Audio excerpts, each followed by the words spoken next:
Welcome to the Marshall News and Views Show. I'm Elaine Conyers, and our guest today is Cal Brink, who he's got actually several jobs, but they lump it into just a couple, right? Mm-hmm. He is the executive director for the Marshall Area Chamber of Commerce, and with that, now he also works with the Economic Development Association, and that's a huge thing in Marshall right now. And he also oversees the Convention Visitors Bureau, the Merit Center, the Red Baron Arena, and now also the Tracy EDA. And so this is a huge job. I look at it as two, and he corrected me here. You know, it's all under the chamber. The EDA has been, I think, a real asset to our community in the last few years. You've been here like 7. Going on 7. Yeah. 7. And, you know, that's when I talk to groups, I always say, well, the last 7 years, we have really gained a lot economically and socially for Marshall. We're bringing in more people, and not everybody believes us that our population, because the sign still says 13.6 or something like that. Mm-hmm. But we have grown, and we've got so many things to offer. So tell us, please, about some of the, well, especially the EDA, and now that you're working with the Tracy community too. Sure. Plus the chamber has getting members from our smaller towns, mm-hmm. businesses from our smaller towns. Yeah, we really take the kind of the county approach. You know, we call that whole partnership Discover Southwest Minnesota Partnership. You know, and we really truly believe that you know, it's not a competition, whether it's Cottonwood or Tracy or Minneota or Gantt. And we talk about that a lot, but we spend our life at the chamber, everybody that works there, thinking about it in a bigger picture, mm-hmm. Lyon County, even further than that, if you would, you know, you could call it Southwest Minnesota. Mm-hmm. In Marshall, obviously, we're the regional hub. That's right. You know, that's partially because we're the biggest. I mean, that happens a little bit. It's partially because of where we're located. Yeah. But we've taken that part really serious about becoming a regional hub. And one thing that has to happen in a regional hub, it needs to be thriving. It needs to be growing. Mm-hmm. You don't have an option to just stay the same. And we use that terminology all the time. You're either growing or you're dying. There's no in between, and we choose to do the growing part. Now, sometimes as a community and as council, as you know, and you have to approve things that is, maybe it's given an incentive, maybe it's for given assessments, maybe it's working with companies to find ways for them to grow, because that's where our growth comes from. You know, our population sign says 13,680. We want that to go to 15,000 and 18,000. And you have, you know, Schwann's has moved some people to the cities because of some reorganizational things. Yeah. So we also have to make up for that part of the population that may have moved. Mm-hmm. Still the largest employer in town, and still absolutely a big supporter of everything we do. But, you know, so we have to make up for some of that loss that's happened over the last 7 or 8 or 10 years. Yeah. And we're doing that. We're fortunate to have a lot of companies here that are growing, whether it be Ralco or Runnings or Avera or ACMC or U.S. Bank, and some of the other ag companies are all growing and adding people. Our structure at the chamber, which you mentioned, is really unique in the state, and we get a lot of attention in the state because of that. And it's done in the spirit of taking less people to do the same job. Okay. Yeah. So you mentioned the EDA side. There was a time when the county had their own EDA person, the city had their own EDA person, those two had their own administrative person. You pay those people benefits, you pay them expenses. We now do that all under the chamber umbrella with way less people. In fact, when we took and looked at all the money that used to be spent, if you took into consideration the chamber, the EDA, the CVB, we probably saved close to $400,000 to $500,000 a year. Oh my gosh! For all those entities spread together, we can save that money for everybody, because we share phone systems, we share computer systems, we share copiers, we share administrative people, we share an office. So that's just, it makes good economical sense, number one. But then on top of that, because we have, instead of just a couple people working in an office, we now have 9 people working in an office. which used to be, if you took all those entities together, probably would have been 20 people working in an office. So, yeah. but it's all spread out. There would have been 2 here and 2 here and 3 here. Now we've got 9 people that can all work together and make sure. So we're pretty proud of the results we get. I mean, there's been a lot of economic development in Marshall, specifically in Marshall. Some of the small communities are growing in housing needs because when we put on jobs here, a certain percent of those people don't live in Marshall. They live in some of them small communities. And fortunately for us, they spend a lot of money in Marshall because we're the regional hub. So it kind of all works together, but it's the Merit Center and Red Baron Arena are 2 things that we also have contracts to do the promotion and trying to line up events for those. So at the Merit Center, we line up training events, rent the rooms at the Merit Center through our office. Red Baron Arena, same thing. We do line up a lot of events there. We just had a huge event there last weekend. There were supposed to be upwards of 700 people there for the big Legion event, Legionnaires event. Yeah. And you know, those are not only good events for that Red Baron Arena or the Merit Center, that's good for restaurants and the retail in Marshall. The hotels were all full. In fact, we sent people to some other towns because we were full, which we hate to do. But so as we build more and more of those events, the need for additional restaurants starts to happen. The need for another hotel starts to happen. And obviously the restaurants that are here today want more of those events before we build a new restaurant so that their business can continue to grow and it doesn't just rob from their business. So we try to pay some attention to that too. But all in all, it works. We don't get every business that we try to get here, and we're somewhat selective. We want the right kind of businesses to come to Marshall too and grow at a rate that everything else can keep up with it as well. Well, I think it too is such a good idea to have all these entities working together in the same area and together and all the collaboration then that takes place because you're all right there. You don't have to go down the street or 2 miles down the road or anything like that. They're all right there. So so that's so good. And now what do you see that will be hopefully, or what are you searching for as far as businesses to come to Marshall? What kinds of businesses are? Ideally, the ones that we really work to try to, and a lot of times we spend probably 80% of our time, first of all, helping businesses that are already here grow. Yeah, sure. And that's good business sense. And it's proven in every manual you read that you can't spend all your time trying to get new businesses because it's not as lucrative as it is to get a Ralco to grow here or Runnings to grow here or Track Chair to grow here. They've added, just if you look at that industrial park out there where they're all at Sonstigar Division, there's 4 businesses there: Runnings, Beverage Wholesale, Track Chair, and Ralco.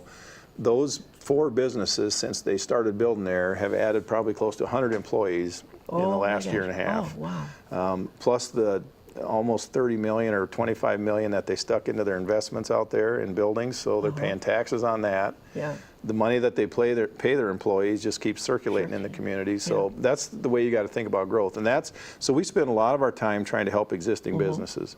When we do surveys, it's kind of funny. The 2 things that always pop up is people want more retail. You know, they would love to see a Target, they'd love to see a Macy's, they'd love to see a Herberger's, Kohl's. We've reached out to some of them in the past. They've got very specific criteria for where they will move to. And a lot of them cap it like that. They want 50,000 population. Well, we can convince them that our 13,680 during the day is actually 25,000 because a lot of people drive into Marshall to go to work. Yeah. But it's a stretch to get to 50. And some of them won't come. If there's a Super Walmart, they won't come because they don't want to compete with Super Walmart. So they all have their own little criterias. So we haven't had luck getting that type of retailer here. We continue to do that, and as our population continues to grow and we build things like the Red Baron Arena, that starts to get attention. There's some restaurants that like to build next to a facility like the Red Baron Arena. There's hotels that like to build next to those kind of things. We're in the middle of a feasibility study for hotels. I mentioned it before, obviously an existing hotel would probably not like to have another hotel come to town. I totally understand that. So we thought rather than just us telling them we need one and them telling us we don't need one, we're going to spend some money, and we're just going to have an outside firm tell us if we need a hotel or not. Now, if that firm comes back and says, no, you don't need another hotel, then we don't need a hotel, and we'll deal with that. Yeah. Now, if they come back and say you need this type of hotel or this many rooms, then we're going to start trying to find ways to meet that need. And then part of that, as I mentioned earlier, is we have to, the Red Baron Arena and the Merit Center have to continually drive events. We got to have more events so that the hotels are full. And if the hotels are full more often, pretty soon they're turning people away, and then another hotel is warranted. So that's one of the things that we're really working hard on now, is try to start planning for events. And one thing that is kind of a misconception for the community is everybody, well, we haven't seen these big events at the Red Baron Arena. Now, there have been some. Sounds of Summer ended up being in there because of the weather, and it proved that it can really work well. The big Legion event was there last weekend. We've had a couple smaller. The VIP room or the club room has had numerous meetings in there. But the one thing we talked about early on with the Red Baron Arena was, like car shows or ag shows or home and garden shows or vendor type events. We've not had that. But everybody has to realize, the Red Baron Arena is really just opening. I mean, they've still been tweaking it. We had some limits on the number of people that could be in there until they did some things. That's starting to all get done. Now this week, it'll go to 2 sheets of ice. So for 6 months, there will be no events in there other than skating and hockey tournaments and ice events. So the next 6 months, I know already the community's saying, we're not seeing the concerts and we're not seeing well, it was never planned for 6 months to have those things. Exactly. Now, when the ice comes off next April or March or whenever it comes off, that's when we got to hit the ground running, and we got to have those types of shows. Things as simple as like a citywide garage sale. That you would rent a booth in the Red Baron Arena for a garage sale that goes all weekend, so we don't have to worry about it being in people's garages or on their driveway when the wind blows and the rains. Wilmer has that event at their convention center. It's their single biggest event of the year. Wow. So those are the kinds of things that, trust me, you will start to see, but you're not going to see them for the next 6 months. So I'm really upfront with people that don't get upset because you don't see an event in there in the winter. Now, ultimately, we'll come to council at some point when we have enough events lined up, and there's a tarp. It's a rubber mat, I guess for lack of a better term, that actually would go on top of the ice. Nice. Oh. Other convention centers that are proven, if you want to have events all year long that are non-ice related, you buy this tarp or mat, and it literally fits it to a T like a carpet would in a house, and then you have your event on top of that mat, and the ice stays on. So That's a good and it's a cost. It's probably $150,000, and had we known that we would need it, we probably should have just put it in the original price of the whole building. If you want to have a really successful convention space, you have to have that. So there will be a point where I think we'll do that, or we'll try to find sponsors that'll help buy that. And then we could start having weekend events, because the other thing that's kind of a misconception, everybody thought, well, you can just take the ice off for the weekend and put it back on, or take it off on Wednesday and put it back on Thursday. It's really a process to do that. It's expensive to do it, number one, because it's time consuming. It takes people to do it. And then the other thing most people don't realize is when you look at the ice, there's all these logos. The Tiger head is on there. All of the sponsors' logos are in. Well, those are actually painted into the ice. So when you take the ice off, they all go away. And then you got to pay to have them all redone every time. So it's not financially really feasible to do that. So the mat, again, that would fix that. You just put it over the top. So it's quite a process. And I just had explained to me the other day, because I brought that up. Then we just take the ice off? And the ice gets put on in layers. So you put a layer on, then you paint the logos. Then the ice goes over the top of those logos, so they're not getting wrecked when you're skating either. It's a pretty cool process, but it's time consuming and costly. Because they're literally, some of them are stencils, some of them are actually painted. That big, huge tiger head, which is the size of half of this room, that's actually painted all by hand. Oh my. So you're not going to want to take that off. No. Well, it's interesting too that there is so much interest in these home shows, so to speak, because the whole idea, as I recall, with this I say the ice arena, not so much event, was that we could do tournaments here. There is no anybody in this region of Southwest Minnesota Iowa, parts of Iowa and South Dakota, if their kids are in hockey, or they have to, they have to go to the Twin Cities or Sioux Falls, and to have that here, to me, that brings a whole lot of business. And that's into what town. the community will start seeing. We've always been a good tournament town, but it was always limited to one sheet of ice, so you could only handle so big of a tournament. Yeah. So, for instance, maybe we could handle 8 teams before. Well, now we can actually handle 16. Okay. So now you got more teams in hotels, more teams eating at restaurants. That's what 2 sheets of ice gets you. The other unfortunate thing is a lot of the events that we were talking about, like car shows, home and garden shows, a lot of people like to do them in the winter because they're bored, they don't have anything to do. ATV shows, boat shows are typically their winter events. If you look up in the cities at their convention centers, that's when they're having them all. They don't want to go to a car show in August. Yeah, okay. So we've got some learning to do there, but there's some things we can do, and we'll have to invest some money in the future. But right now we need to get it up and running. The ice time you mentioned, it's just phenomenal, and it's unreal how there's towns that are hours away that are renting ice time to come and practice at night or in the mornings because they don't have sheets of ice. So ice time is basically sold out, and it's just getting put on today. And it's basically, you could almost say it's sold out for the year. And by taking that income in, we're actually able to give MAHA, our hockey association here, gets a much better rate on ice time than anybody else in the state. So that's and the goal is to continue to drop that down as we get profitable and see, and we actually can start managing the income of it. Then it'd be ideal if they could pay little to no ice time, and then they'd really start benefiting. So, do you see that in the future we may have to add some, at least 2 more rinks? You know, for a regional hub our size, 2 will probably do 90% of the tournaments we would ever need.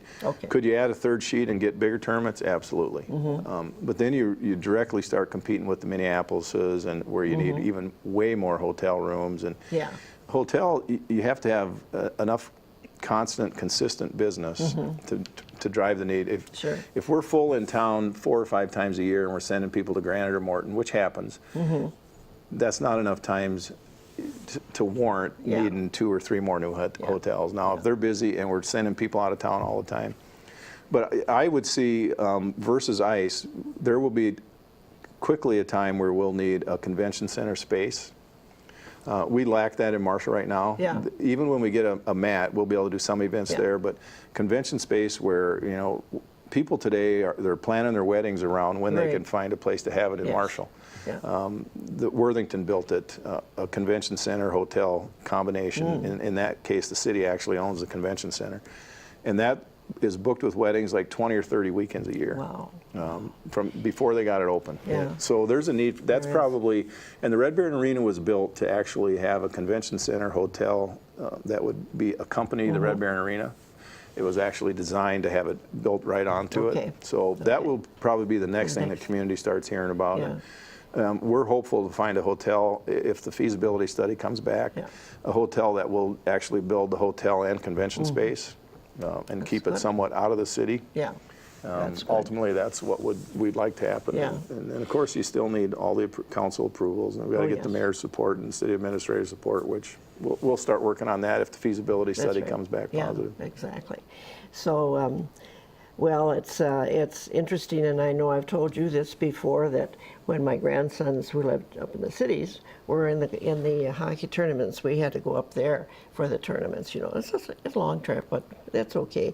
And when I told them after a game, and that's about 6 years ago, I said, well, you know, we're going to have this ice, 2 sheets of ice, and I was so excited. And they just said, Nana, we've got 8 up here.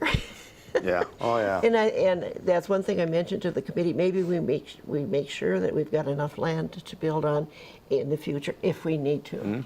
So, well, and you never know. I mean, never know. You have to plan for the future, and you know, if it ends up being 3 sheets of ice, makes sense someday. And that's the point where the city and council and everybody has to determine, you know, is the Red Baron Arena profitable? Number one.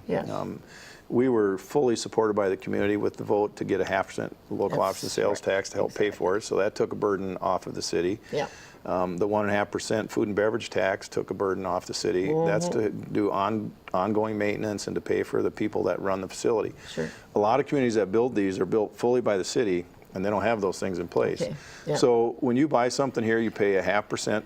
Yeah. So yes, it is a tax on you, but half of all that money collected comes from people that don't live here. Right. Yeah. So every time somebody comes here for a tournament, spends money, they're helping us pay for the Red Baron Arena. Yeah.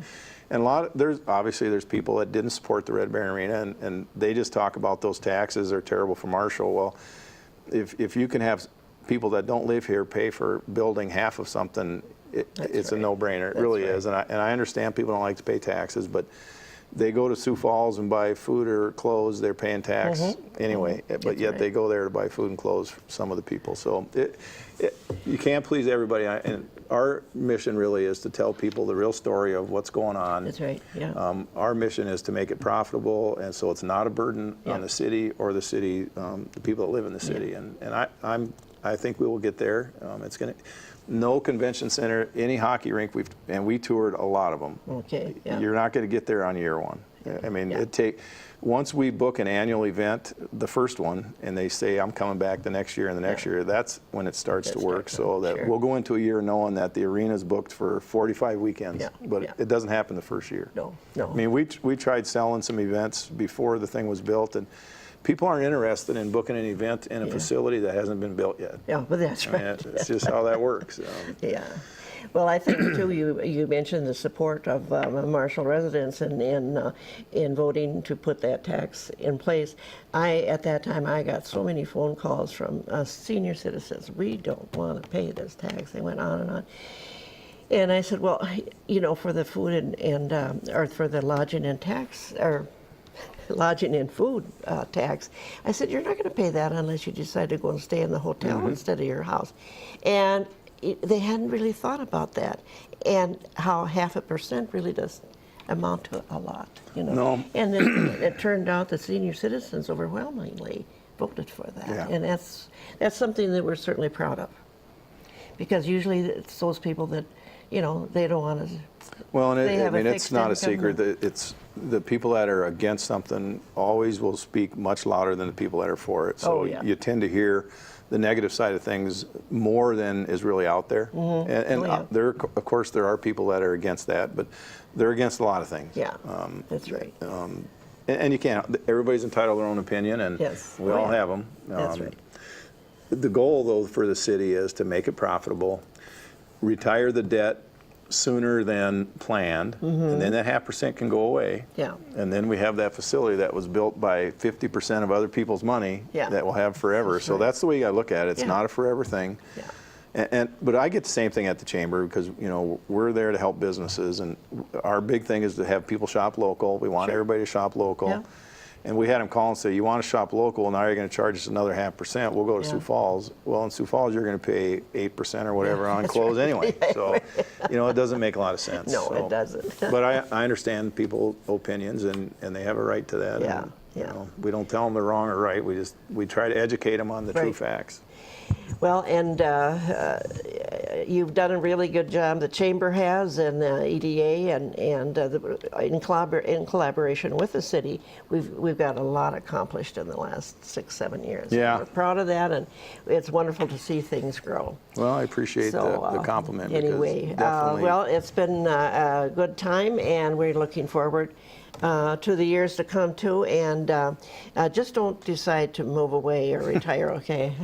There's really good people in place. That was my commitment to the chamber when I started 7 years ago, and by the way, it was only supposed to be there 6 months, so I have fulfilled that by 6.5 years, and there's a lot of other good people there, and the goal has always been to get other people trained, and then I would go to less days and still manage those directors, because there is a director of the chamber, there's a director of the CVB, and do it from a higher level, which is great. Still be involved, because I'm still committed to Marshall and the surrounding area. But that's real good. So we appreciate your coming, and we look forward to having you back. And thank you for all your wonderful work. Well, you're welcome. It's always good to be here. Good.